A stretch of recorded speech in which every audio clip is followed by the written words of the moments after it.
The machines around my daughter hummed with that cold, steady kind of indifference only hospitals seem to have. Unfeeling, constant, completely untouched by the panic in our chests. My wife and I stood on either side of the bed, pretending we were breathing normally. They told us she was dying, but couldn't explain why. No accident, no illness, nothing they could point to, just fading. I brushed my fingers through her hair, trying not to wake her, but her eyes opened anyway, glassy. Tired, frightened. "Dad," she whispered, barely forming the word. "Can you look at my back?" My stomach clenched. I looked at my wife and she tensed only slightly, but it was enough to send a tremor through me. "You're back?" I asked gently. She nodded, her eyes flickering with a fear I had never seen in her before. I lifted the sheet just an inch and froze. Not because of cuts. There were none. Not because of bruises. Nothing like that. Her back was covered in layers of medication patches stacked, hidden, placed on purpose. Dozens of them. And none were hers. Ice filled my veins. I looked at my wife. She looked away. I called for the doctor and the police. When the doctor peeled one patch off, he whispered, "This is unbelievable." He asked her quiet questions, voice steady, but hers trembled. My wife stepped backward until she practically melted into the wall. I recognized those patches. I'd seen them once in a medical file, something used only under strict supervision. Too strong for most adults, let alone a child. But someone had covered her spine with them like wallpaper. "These doses aren't accidental," the doctor said. "Someone gave these to her on purpose." Over and over inside me, everything went silent. Not destroyed, just cold and silent. My wife finally spoke. "This is a misunderstanding." Her voice was too smooth, too prepared. A lie wrapped in calm. The doctor removed the rest of the patches while the police waited just outside the curtain. My daughter cried softly and held my hand. "Dad, I didn't want to wear them," she whispered. "But Mom said they'd help me sleep. She said not to tell you. She said you'd freak out." My jaw tightened. My wife's eyes widened. "Sweetheart, that's not." I lifted my hand and she stopped. Because the betrayal wasn't new. Not completely. Late-night pharmacy charges. Strange withdrawals from our account. Medical forms she insisted on filling out alone. The way she always maneuvered nurses away from my daughter's back. Clues I ignored. Excuses I accepted.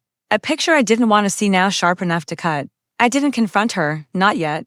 You don't confront someone who plans in the dark. You watch them. You learn who they are.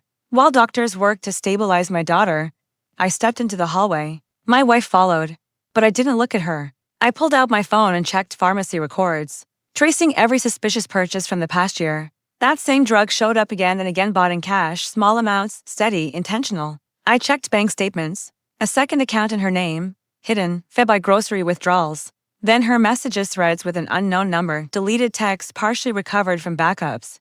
Messages like, "Start with a low dose. If she sleeps more, he won't notice. You need control over the medical decisions." Control. That word didn't spark rage. It sparked clarity. A year ago, my wife began claiming our daughter had episodes. Symptoms no doctor ever confirmed. Fatigue, dizziness, fainting. Things she couldn't prove but repeated until they felt real. Munchausen by proxy drifted through my mind, but I pushed it aside. I needed evidence, not guesses. I checked call logs. The same number before every hospital visit, a private clinic run by a doctor, with a suspended license. I saved everything. When I walked back into the room, my wife stood by the window, pale and shaking. She knew I was putting the pieces together. She knew I wouldn't act until I was sure. That was her mistake. Because tonight, I was sure. The doctor approached quietly. "She's going to survive," he said. "But she's been given controlled substances for months. Maybe longer," I nodded. He hesitated. This wasn't negligence. This was intentional. A police officer stepped into the curtain. "Sir, could we speak privately?" But I didn't look at him. My eyes stayed on my wife. Her mouth opened, but nothing came out. I walked toward her slowly. "Why?" I asked. "Just tell me why." Her eyes filled not with guilt, but with fear of losing control. "She needed care," she whispered. "You're always gone. You don't understand how fragile she is." I stared at her. "She wasn't fragile," I said. "You made her fragile." Her knees buckled.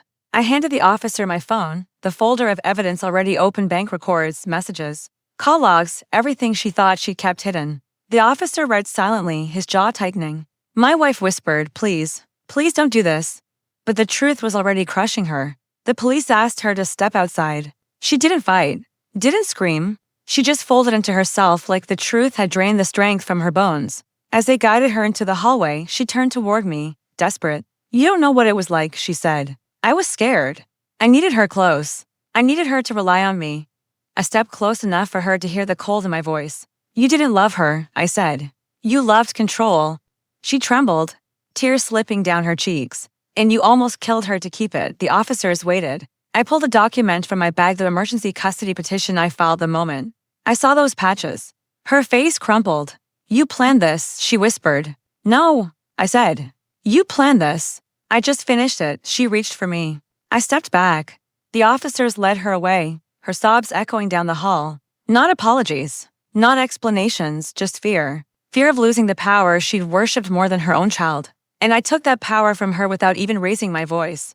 Cold revenge isn't loud. It's precise, quiet, final. Hours later, my daughter slept peacefully. No alarms, no frantic beeps. My son sat beside her, holding her hand and whispering little stories only she could hear. I watched them, the two people who mattered more than anything, and felt something shift inside me.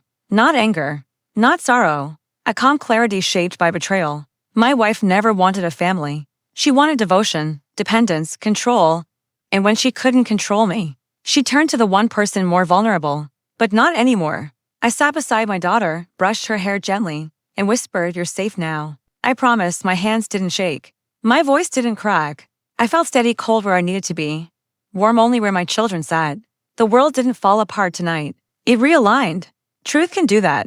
It burns without flame. And when it's done, only the things that belong are left standing.